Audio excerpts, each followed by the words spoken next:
Welcome to Hub History, the award-winning podcast that goes far beyond the Freedom Trail to share our favorite stories from the history of Boston, the hub of the universe. This is episode 207, Launching the USS Constitution. Hi, I'm Jake. This week I'm talking about the most famous ship in Boston history, and perhaps in the entire history of the U.S. Navy.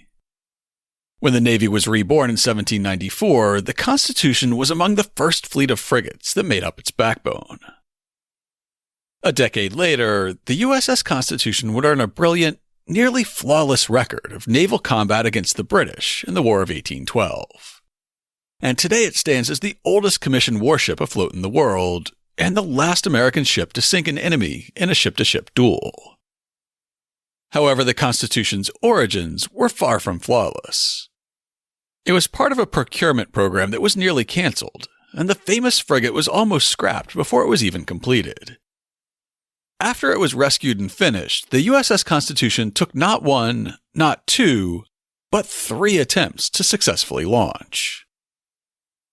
But before we talk about the 3 launches of the USS Constitution, it's time for this week's Boston Book Club selection and our upcoming historical event. My pick for the Boston Book Club this week is The Fitzgeralds and the Kennedys by Doris Kearns Goodwin. I selected this book this week because it seemed to fit with the theme of the episode. Before their families merged and became a political dynasty, the Kennedys and the Fitzgeralds were North Enders. And since much of the drama in our main story takes place in Edmund Hart's North End shipyard, it only made sense to find a book that would also highlight North End stories. We recently added a copy of The Fitzgeralds and the Kennedys to our Hub History library, after it was recommended to co-host Emerita Nikki for its descriptions of life in the North End and the role that St. Stephen's and other churches played as a quiet refuge in the storm of tenement life. Here's how the publisher describes the book. In its drama and scope, Doris Kearns Goodwin's The Fitzgeralds and the Kennedys is one of the richest works of biography in the last decade. That decade being mostly the 80s, as the book was published in 1991. From the wintry day in 1863 when John Francis Fitzgerald was baptized, through the memorable moment 98 years later when his grandson and namesake John Fitzgerald Kennedy was inaugurated as President of the United States, the author brings us every colorful inch of this unique American tapestry. Each character emerges unmistakably, with the clarity and complexity of personal recollection. Honey Fitzgerald, the mayor of Boston and founder of his dynasty. His independent and shrewdly political daughter, Rose, and her husband, the cunning, manipulative Joseph P. Kennedy. Finally, the golden trio of Kennedy children, Joe Jr., Kathleen, and Jack, whose promise was eclipsed by the greater power of fate. With unprecedented access to the Kennedy family and to decades of private papers, Doris Kearns Goodwin has crafted a singular work of American history. It is at once the story of an era, of the immigrant experience, and, most of all, of 2 families whose ambitions propelled them to unrivaled power, and whose passions nearly destroyed them. And for my upcoming event this week, I'm highlighting a virtual event from the Boston Athenaeum, Eye of the Expert, Views of Boston. The online description of this event really spoke to me, especially after last week's travel-inspired episode that took us from Boston to California. Miss traveling? Yes, I definitely do. Join tour guides, assistant curator Christina Michelon, rare materials catalog librarian Graham Skinner, and director of education Hannah Weissman for an evening of armchair travel through our own extraordinary city, focused on the work of 3 20th century artists. Michelon will explore how historic architecture was perceived in the 1930s, as well as today, by examining Berenice Abbott's sharply focused and high-contrast views of Boston's built environment. Shifting from a documentarian to tourist perspective, Skinner will take us to some of Boston's iconic destinations depicted in poet, travel writer, and artist Chiang Yi's original illustrations for his 1959 book, The Silent Traveler in Boston. And Weissman will lead us into the South End, to experience the neighborhood as painter and illustrator Alan Rohan Crite knew it in 1977, when he created an artist's sketchbook of the South End during his residency at the Museum of African American History. The virtual tour is free to the public and registration is required. It'll be held on Wednesday, October 21st from 6 to 7 p.m. Real-time captions for the event can be requested. And if you're not tuning in soon enough to make an October 21st talk, we have a bonus event that'll give you a little more lead time. On October 27th, Marta Crilly of the Boston City Archives will be giving a talk for the Boston Public Library about using the archives to research local and family history in Boston. Here's how the BPL describes the event. Are you a local historian, neighborhood history enthusiast, genealogist? Boston City Archives holds millions of public records, spanning over 300 years of city government and documenting Boston's residents, schools, parks, buildings, and governance. Archivist Marta Crilly will give an overview of the records available to researchers and offer tips on how to navigate the archive's vast collections. Marta's been a great help to me personally in researching local history, tracking down city documents that were pivotal in writing our episodes about perambulating Boston's bounds and resisting the KKK in Boston. So I can vouch that she knows what she's talking about. Just go to this week's show notes at hubhistory.com/207 to find the links you need to register for either event, as well as a link to buy The Fitzgeralds and the Kennedys by Doris Kearns Goodwin. Before I move on with the show, I just want to pause and thank our Patreon sponsors. I have to admit, I've been really feeling lately how much work it takes to put this show together. This week, for example, I wrote a script of a little over 15 pages. If I had to guess, that means I'll end up recording for about 2 hours. Then I'll spend 4 to 6 hours editing that recording to produce a final product of about 45 minutes, or maybe an hour. That all adds up to a significant investment of my time, but along with time, it also takes money to create a podcast. We spend money on web hosting and security, podcast media hosting, audio processing services, transcription, storage and backup, and sometimes hardware upgrades, like a new microphone. Your support of Hub History means that we can continue creating the show. If you'd like to become a sponsor, just go to patreon.com/hubhistory or visit hubhistory.com and click on the Support Us link. And thanks again to all our new and returning sponsors. Now it's time for this week's main topic. It all started so optimistically. A single paragraph, inserted on the second page of the September 15th, 1797 edition of the Gazette of the United States, carried a dateline from the Boston Navy Yard a few days before, and said, "The constructor has the honor to inform his fellow citizens that the frigate Constitution is to be launched into her destined element on Wednesday the 20th instant at 11 o'clock. The Gazette of the United States was basically a mouthpiece of the Federalist Party.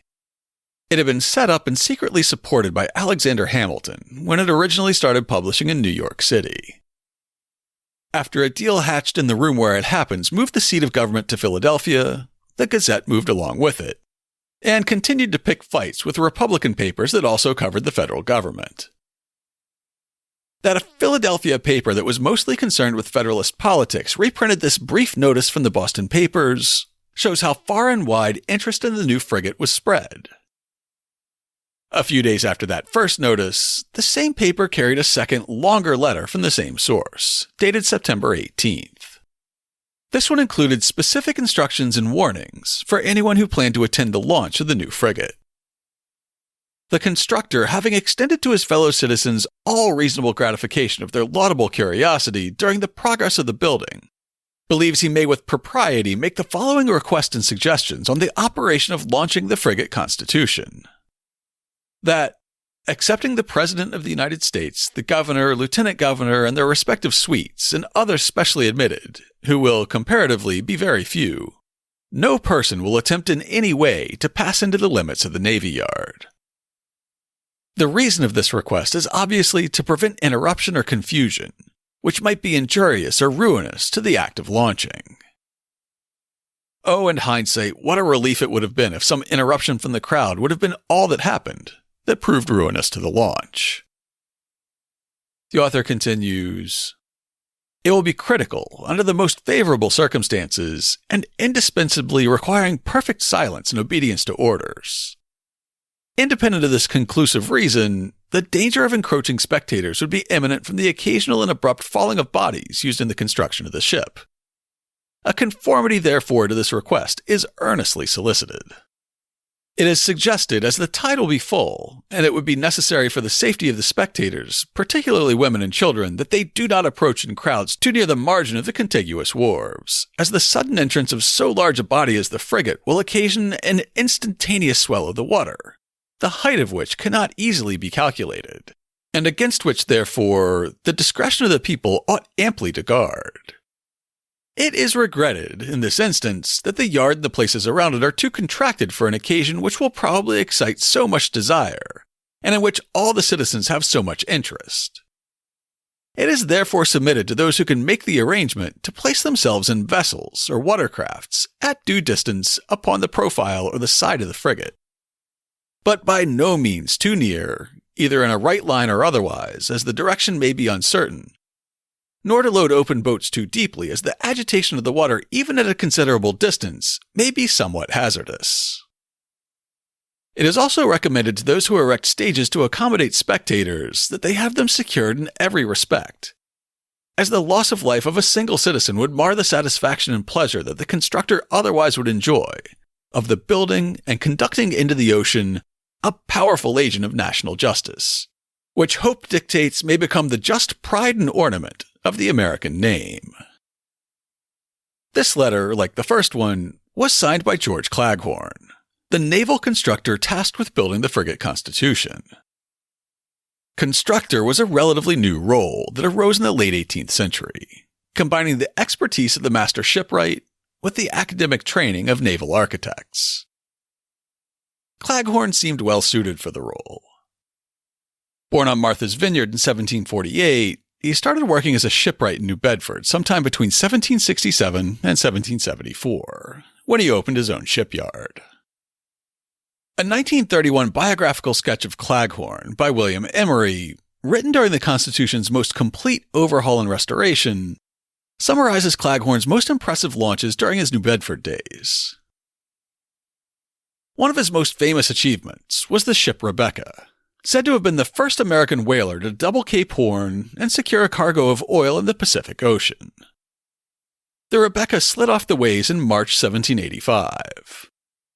Although of only 175 tons, she was considered a mammoth vessel for the times, and people from all the towns as far away as Taunton and Bridgewater visited as an object of wonder. Another important piece of construction was an even larger ship, the Barclay, launched in October 1793. New Bedford's first newspaper, the Medley, in its weekly edition of October 18, 1893, announced the impending event as follows. Tomorrow morning, between the hours of 7 and 8, the new and beautiful ship Barclay, burdened 270 tons, will be launched from the shipyard of Colonel George Claghorn. The satisfaction of viewing this token of our increasing commerce will, we doubt not, induce many to watch the first beams of the rising sun. The succeeding issue of the Medley stated that a large crowd watched the gala spectacle. As the ship successfully took the water, there were, quote, repeated huzzas and 15 discharges of cannon. Claghorn, by this time, had fully established his reputation as a skillful builder of large vessels. Claghorn might have made his name as a builder of large vessels with ships of 175 and 270 tons, but the Constitution would dwarf them both at 1,576 tons just 4 years later. Though the position of naval constructor has been filled by line officers, usually captains or admirals, since 1940, it was a civilian job through the 1860s. George Claghorn had served as a militia captain during the Revolution, and he'd be appointed as a colonel of the New Bedford militia sometime after that town split off from Dartmouth in 1787. However, at the time of his appointment as constructor, he was a civilian shipwright. The highest-ranking military officer involved in building the Constitution was Captain Sam Nicholson. Nicholson had been a lieutenant and then a captain in the Continental Navy during the Revolutionary War, with successful cruises in the Irish Sea and the Caribbean. After a period of retirement after the war, he was once again given a captain's commission in 1794, and he was ordered to serve as the naval inspector overseeing the construction of the Constitution, with the understanding that he'd be the ship's first commander upon completion. By the spring of 1798, that completion was on the horizon, so Nicholson ran an ad on May 12th to recruit seamen for the new frigate. Notice is hereby given that a house of rendezvous is opened at the sign of the Federal Eagle, kept by Mrs. Broaders in 4th Street, where 150 able seamen and 95 ordinary seamen will have an opportunity of entering into the service of their country for 1 year, unless sooner discharged by the President. To all able seamen, the sum of $17, and to all ordinary seamen, the sum of $10 per month will be given, and 2 months' advance pay will be paid by the recruiting officer if necessary. None will be allowed to enter this honorable service, but such as are well organized, healthy and robust, and free from scorbutic and consumptive affectations. A glorious opportunity now presents to the brave and hardy seamen of New England to enter the service of their country, to avenge its wrongs, and to protect its rights on the ocean. Those brave lads are now invited to repair to the flag of the Constitution, now flying at the above rendezvous, where they shall be kindly received, handsomely entertained, and may enter into immediate pay. Signed, Samuel Nicholson, Commander, United States Frigate Constitution. P.S. At the above rendezvous, Lieutenant Clark of the Marines will enlist 3 sergeants, 3 corporals, 1 armorer, 1 drummer, 1 fifer, and 50 privates to compose a company of the ship Constitution. None can be enlisted who are not 5 feet 6 inches high. With the crew recruited and the ship's hull complete by September, it was time to plan a launch. You may be imagining water flooding into a dry dock to float the ship. But dry docks didn't exist in the United States until the 1830s, when Dry Dock 1 was built at the Charlestown Navy Yard to service the frigate Constitution. In order to build this massive vessel, Colonel Claghorn first had to construct a slipway, which was essentially a large, sturdy scaffold, elevated high enough above the waterline to provide a stable platform for constructing the ship, while still allowing it to slide down the ways into the water when the time came to launch. The location selected for its construction was Edmund Hart's shipyard in the North End. It occupied roughly the same footprint as today's Coast Guard base, and after a wharf was built over the site of the yard in the 1820s, it retained the name Constitution Wharf through the 1940s. A 2014 blog post by Matthew Brinkle for the Constitution Museum does a good job describing how the slipway was built at Hart's Yard. Joseph Green delivered 76 tons of stone to elongate the wharf, and Samuel Green and James Finnow brought 145 tons of stone to make secure footings for the launching ways. Over this firm footing, shipyard workers began to construct the groundways. They laid the first layer, probably composed of oak beams, flush with the surface of the slip and secured them with stakes. After filling the gaps with packed earth, the workers began to stack squared pine timbers alternately lengthwise and crosswise. Claghorn believed that the optimal angle for the launching ways would be provided by a declivity of 5/8 of an inch to the foot. Because the keel was about 145 feet long, the ways had to be stacked more than 7.5 feet tall at the bow. Once the pine timbers had been carefully leveled, workers fastened 2 rows of oak sliding planks on both sides. These formed the ramp down which the ship would slide. To keep the ship from slipping off during launch, parallel ribbons or stops were fastened to the outside edge of the sliding planks. Next, workers placed splitting blocks the length of the ways, making sure to observe the same declivity. The keel would be laid on these blocks.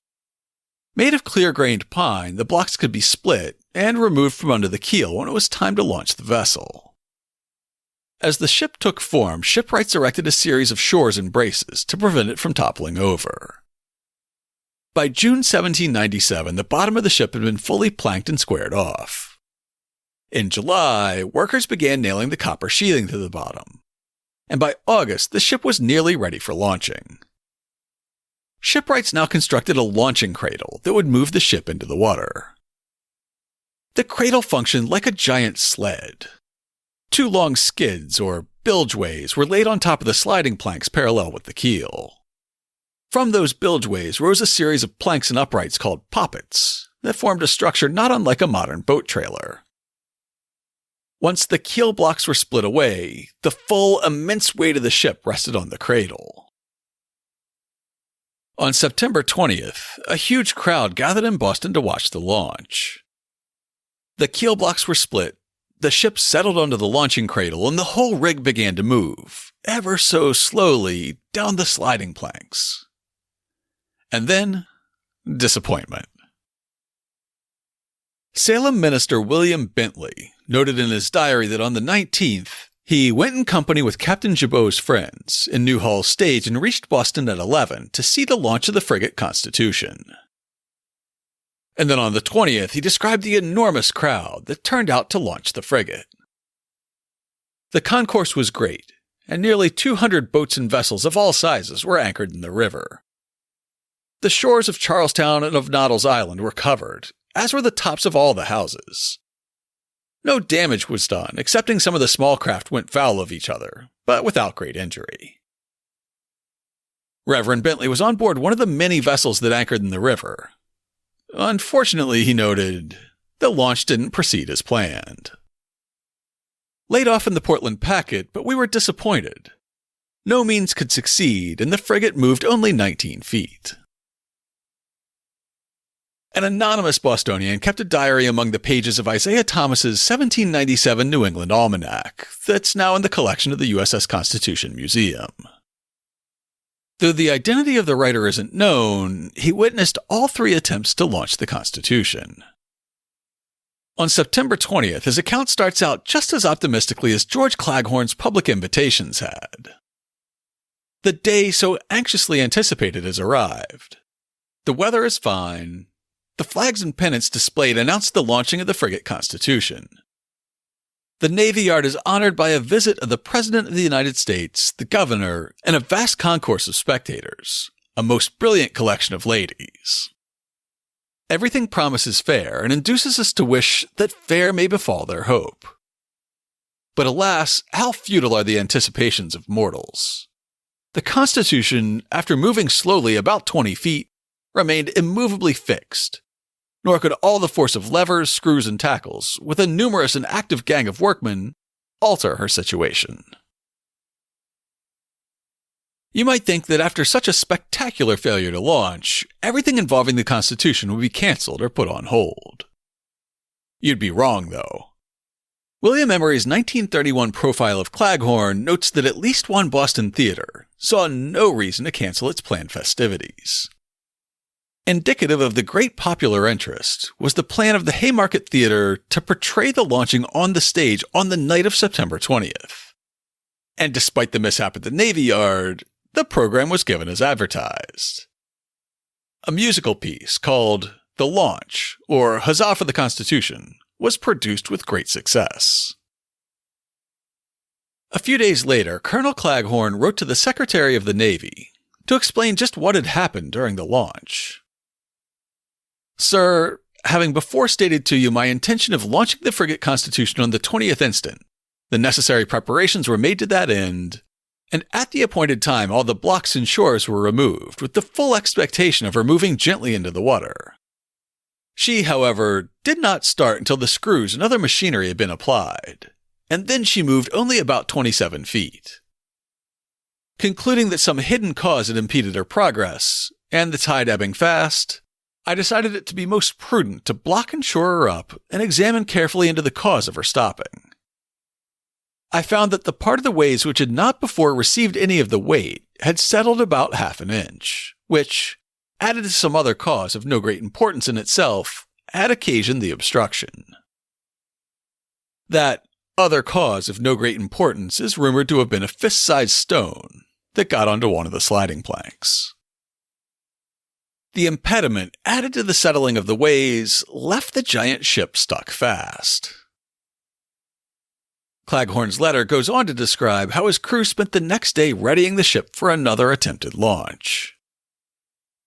The next day, after due preparation, the ship was raised 2 inches in 50 minutes by means of wedges. Her bilgeways were then taken out and the apparent defects removed. All things being in order, a second attempt was made on the 22nd instant, and upon the removal of the supports, she moved freely for about 31 feet and then stopped. The public was no less disappointed after witnessing a second failed launch.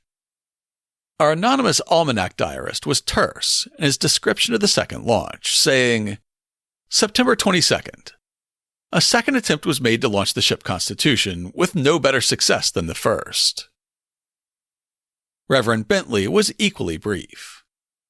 The launching of the frigate was once again attempted in vain.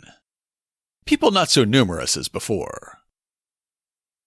A letter from Rachel Bradford to her fiancé on September 26th records her skepticism after witnessing the first 2 launch attempts. I suppose you have seen in the papers an account of the disappointment we've all had in the launching of the frigate. 2 attempts have been made 2 separate days to set her afloat, yet she's not moved 50 feet. The Jacobins have greatly exulted, and the chronicle thus begun of impudent speeches has dealt out many sad predictions and sarcastic remarks on the failure of the attempt to launch her, whilst all the force of benevolence and aids of good-natured will on the part of the opposite party have appeared through the Mercury to give a handsome coloring to the business, and to soothe the chagrin of the master shipbuilder who actually appeared to have lost flesh in 8 and 40 hours from mortification and vexation. Editor's note: Poor Claghorn. Yet it was not want of judgment that gave birth to his misfortune. The frigate now rests about 45 feet from her original station, very firmly settled in her ways, whilst the Constitution of the United States has made the band of wit of all orders and degrees of people, on the stage and in the streets. But that's not to be wondered at, for a new Constitution is always the subject of much discussion. In his letter to the Secretary of War, George Claghorn explained what had gone wrong and why he didn't try harder to force the launch to a conclusion. On this unexpected event, as she was somewhat advanced on the new wharf which was built for her to pass over only and not to rest upon, I judged it advisable to suspend any further operations, although it might have been possible with the machinery previously prepared to have pressed her into the water. But if she had been constrained 20 or 30 feet farther and then have stopped, her situation would have been critical, on a foundation by no means solid. Accordingly, she was perfectly secured in her new situation. His inspection revealed that this section of the launching ways had also settled. To remedy the situation, he would order his crew to raise the height of the section where the ship was then stuck, while at the same time continuing to finish and fit out the vessel as it sat in the stocks.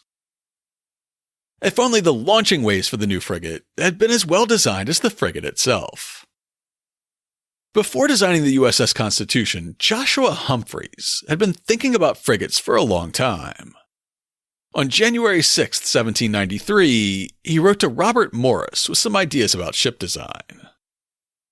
As our Navy must for a considerable time be inferior in numbers, we are to consider what size ships will be most formidable and be an overmatch for those of an enemy. Such frigates as in blowing weather would be an overmatch for double-deck ships, and in light winds to evade coming to action, and in blowing weather superior to ships of 3 decks, or in calm weather or light winds to outsail them. Ships built on these principles will render those of an enemy in a degree useless, or require a greater number before they dare attack our ships. Frigates, I suppose, will be the first object. None ought to be built less than 100 feet keel, to carry 28 32-pounders or 30 24-pounders on the gun deck, and 12-pounders on the quarterdeck. These ships should have scantlings equal to 74s, and I believe may be built of red cedar and live oak for about 24 pounds per ton carpenter's tonnage, including carpenter's bill, smiths including anchors, joiners, boat builders, painters, plumbers, carvers, coopers, blockmakers, mastmakers, riggers and rigging, sailmakers and sailcloth, suits, and chandler's bill. As such ships will cost a large sum of money, they should be built of the best materials that could possibly be produced. The beams of their decks should be of the best Carolina pine, and the lower futtocks and knees, if possible, live oak. Humphreys was deep in thought about frigates because the U.S. was about to launch a whole new navy. Here in 2020, we just passed the 245th anniversary of the founding of the Continental Navy last week. But after the Revolution was over, the Continental Navy was dissolved in 1785. It wasn't just Captain Sam Nicholson who retired after the war, it was the whole dang fleet. Without an ongoing war, and with the government loosely organized under the Articles of Confederation, there was no drive to maintain a navy, so it was dissolved. Under the direction of Alexander Hamilton, its Protean creator, the Coast Guard was started in 1790. But there would be no navy for about a decade. The issue of naval power would become deeply politicized, with the Federalist Party pushing to create a naval force that could defend American shipping from the Muslim North African corsairs, known then as Barbary pirates, who regularly seized or sank American ships in the Mediterranean and were known to enslave their crews. As vice president and later as president, John Adams was the strongest advocate for a navy, and in his twilight years he would count his success in getting a navy created among his life's greatest accomplishments. Finally, on March 27, 1794, Congress passed an act to provide a naval armament. The legislation authorized the construction of 6 frigates, and laid out every detail of how they should be armed and outfitted, the composition of the crew and marines that each would carry, pay for the sailors, and what the rations should be like on board. If you're wondering, the rations were mostly made up of bread, beans, cheese, potatoes, turnips, and salted pork. But you'll be happy to know that the language of the bill explicitly required that there shall also be allowed 1/2 pint of distilled spirits per day, or in lieu thereof, 1 quart of beer per day to each ration. With 6 frigates now approved to form the nucleus of a new United States Navy, Joshua Humphreys was chosen to design the fleet. He was a trusted figure since he operated the largest and most productive shipyard in Philadelphia, the national capital, where the government could see his successful launches. He'd also built several successful ships for the earlier Continental Navy, so trust in him ran high. Humphreys was named Chief Naval Constructor. Then the work of building each frigate would be farmed out to shipyards around the country. Rear Admiral Elliott Snow, himself a retired naval constructor at the Philadelphia Navy Yard, wrote a 1932 book about the Constitution that explains how construction was begun following the ideas that Humphreys had explained in that 1793 letter. When the new Navy was authorized, Humphreys' ideas prevailed. On April 12, 1794, he was directed by the Secretary of War to prepare the models for the frames of the frigates proposed by him. These models, or molds, were not ship models. The practice of constructing small models of projected vessels seems to have gone out of fashion a few years before. The Constitution was built according to the sheer half-breadth and body plans from which Humphreys prepared the molds. Her lines were, and still are, beautiful to look upon. The 6 original American frigates were designed to be much larger than frigates in European navies. Since America was poor in ships, but rich in timber and manpower, these giant frigates would help a limited number of vessels overpower competing frigates, while still outsailing ships of the line when they needed to escape. At the time, the French were considered the undisputed masters of ship design, but Humphreys' design ran counter to their accepted wisdom. The American frigates would be unusually deep, long in the keel, and narrow of beam. They mounted more and heavier guns than French ships of the same class, while also incorporating diagonal ribs that were meant to keep the keel from bowing or sagging under load or under sail. This gave her hull the unusual strength that would earn the Constitution the nickname Old Ironsides much later in her career. Names for each frigate were proposed in a letter to George Washington from Secretary of War Thomas Pickering, a Salem native whose trips had precipitated Leslie's retreat in 1774. Pickering needed confirmation of the names in order to authorize work on each ship's decorative figurehead, writing, "As the carved work for the frigates should be relative to their names and will require a length of time to accomplish, the captains with Mr. Humphreys the constructor at this place have represented the necessity of an early designation of the names of the frigates." In a footnote to the letter, the 6 names that Washington approved were laid out. The United States was to be built in Humphrey's own yard. The Constellation was built in Baltimore. The President's keel was laid down in New York. The Congress would be built in Portsmouth. The Chesapeake was started in Norfolk, Virginia. And, of course, the Constitution would be built at Edmund Hart's shipyard in Boston. In his 1900 book about the frigate Constitution, Ira N. Hollis notes that the federal procurement and bidding system was far different in the 1790s than it was in 1900. Or today. The system under which the Constitution was built seems to have been radically different from the present common practice. The materials for the hull and equipment were purchased by the Treasury Department and supplied to the builders.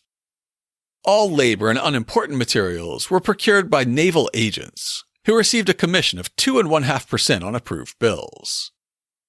The captain appointed to command the ship was ordered to superintend the construction and equipment, while the naval constructor had the immediate responsibility of the workmen employed, of the materials put into the ship, of the launching, and in general, of all that went towards producing a frigate mechanically perfect and complete in accordance with the plans supplied by Mr. Humphreys. The actual builder or master mechanic in whose yard the vessel was constructed had no responsibility, besides doing good work. As I pointed out earlier, the captain who superintended construction was Sam Nicholson, the constructor was Colonel George Claghorn, and the builder whose yard was used was Edmund Hart. Admiral Snow's book points out that, far beyond these personalities, the construction of the frigate Constitution was a thoroughly Boston affair, with our city's lifeblood running deep in the veins of the new ship. The Constitution's spars were shaped out in the yard which lay between Hart's shipyard and Comey's wharf. Paul Revere furnished the copper bolts and spikes, and a Mr. Thayer made the gun carriages. The anchors were forged at Hanover in Plymouth County. Her sails were made in the old granary building where Park Street Church now stands. The carvings and ornamental fittings were the works of Skilling's brothers of Boston. These included her figurehead. It was a figure of Hercules, holding a club overhead in the act of striking. As construction of the Constitution and her 5 sister frigates progressed, news came in late 1796 that peace was at hand with the Algerian corsairs, or Barbary pirates. Soon, the Treaty of Tripoli was signed, making peace official. Unfortunately for the Federalist advocates for a navy, the last clause of the earlier Act to provide a naval armament had been thrown in to pacify Navy skeptics. It stated, "Provided always, and be it further enacted, that if a peace shall take place between the United States and the Regency of Algiers, that no further proceeding be had under this Act." With peace came a sudden stop to construction of the 6 frigates. Congress once again debated whether the nation even needed a navy. President Washington declared in his 1796 State of the Union address, "It is in our own experience that the most sincere neutrality is not a sufficient guard against the depredations of nations at war. To secure respect to a neutral flag requires a naval force organized and ready to vindicate it from insult or aggression. These considerations invite the United States to look to the means and to set about the gradual creation of a navy. Will it not, then, be advisable to begin without delay to provide and lay up the materials for the building and equipping of ships of war, so that a future war of Europe may not find our commerce in the same unprotected state in which it was found by the present?" Congress finally concurred and allowed construction to continue on the 3 frigates that were closest to completion. The United States, the Constellation, and the Constitution would all be completed by the end of 1797. The 3 remaining frigates were mothballed and finally finished in 1799 and 1800 under President John Adams. The USS United States was the first of the 3 frigates to hit the water, being launched into the Delaware River on May 10, 1797. The Constellation followed on September 7th. And finally, it was the Constitution's turn on September 20th. And on the 22nd. And the ship remained stuck in its launching ways. The Constitution's still afloat some 223 years later, so it couldn't have been stuck in its ways forever. The anonymous diarist who witnessed the first two launches was also present for the third, writing, "A third attempt to launch the ship Constitution. Succeeded completely. A fine launch." This time, the president and the governor decided to skip the festivities, though thousands of Bostonians did dutifully line up on the shore and on boats to watch the third attempt. The coverage in the October 23rd edition of the Boston Commercial Gazette waxes effusive, under the headline, "The Launch, a Magnificent Spectacle." On Saturday last, October 21st, at 15 minutes past 12, the frigate Constitution was launched into the adjacent element on which she now rides, an elegant and superb specimen of American naval architecture, combining the unity of wisdom, strength, and beauty. The tide being amply full, she descended into the bosom of the ocean with an ease and dignity which, while it afforded the most exalted and heartfelt pleasure and satisfaction to the many thousand spectators, was the guarantee of the safety, and the pledge that no occurrence should mar the joyous sensations that everyone experienced, and which burst forth in reiterated shouts which rent the air. On a signal being given from on board, her ordnance on shore announced to the neighboring county that the Constitution was secure. Too much praise cannot be given to Colonel Claghorn for the coolness and regularity displayed in the whole business of the launch, and the universal congratulations he received were evidence of the public estimate of his skill, intelligence, and circumspection. On the 25th, the Boston Sentinel gave its own summary of the launch. The spring tides the latter part of the last week gave the workmen in the naval yard an opportunity to complete the ways for launching the frigate Constitution. Colonel Claghorn, anxious to give as early information of the intended operation as possible, directed a gun to be fired at daylight on Saturday morning last, as a signal that at full sea he should move her into her destined element. Before noon, a very numerous and brilliant collection of citizens assembled at the spectacle, and at 15 minutes after 12, at the first stroke of the spur shores, she commenced a movement into the water with such steadiness, majesty, and exactness as to fill almost every breast with sensations of joy and delight, superior by far to the mortification they had before experienced. Such was the regular obliquity of the ways that she came to anchor within 200 yards of them, without the least strain or meeting or causing the most trifling accident. Now it was time for Captain Sam Nicholson to take command of the majestic frigate, whose construction he had been supervising for 3 years. Unfortunately for the captain, 2 possibly apocryphal stories printed in an 1891 article in the United Services Journal make it seem as though he was cheated out of the 2 most important ceremonial duties of a captain at the launch of his new vessel. First came the incident with the ship's flag. It had been the intention of Captain Nicholson, a somewhat pompous old martinet of the 1776 school, to reserve for himself the honor of hoisting the national ensign over the new frigate, and when leaving the yard to obtain breakfast on the morning of the 21st, promulgated an order directing that no flag was to be raised or displayed on board until his return.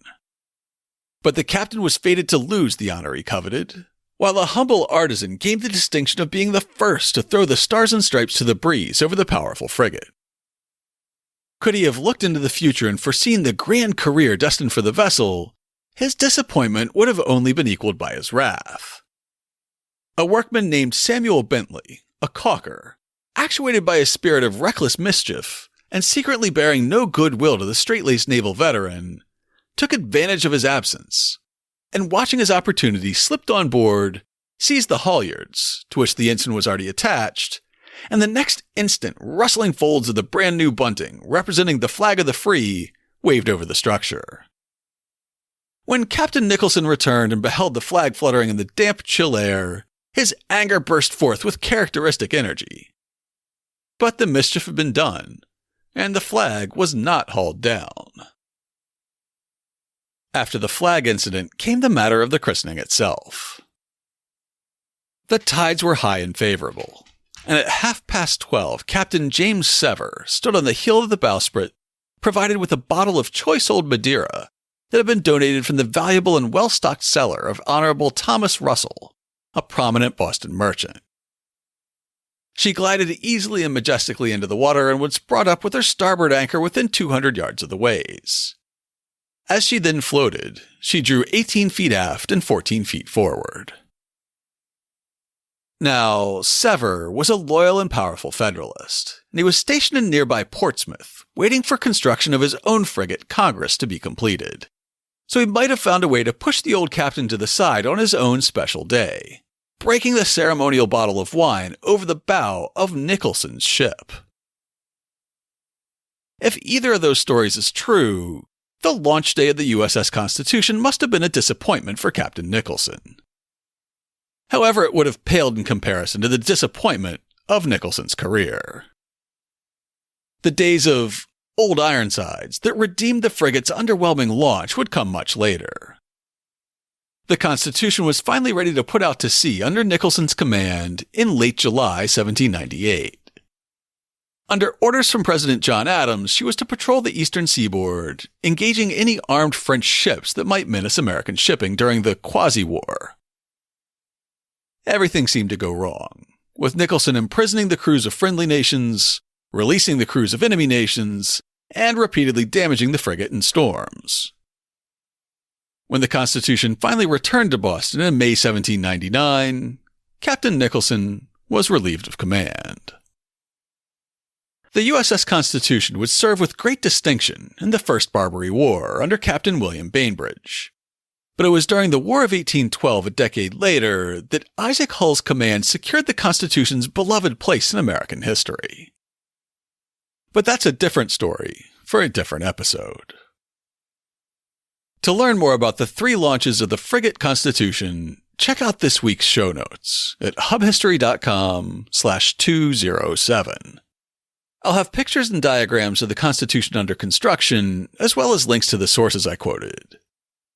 I'll link to Emery's 1931 profile of George Claghorn, news stories about each launch attempt, Rachel Bradford's account of the first 2 launches, Reverend Bentley's diary entries about the same attempts, and the Almanac Diary of an anonymous Bostonian.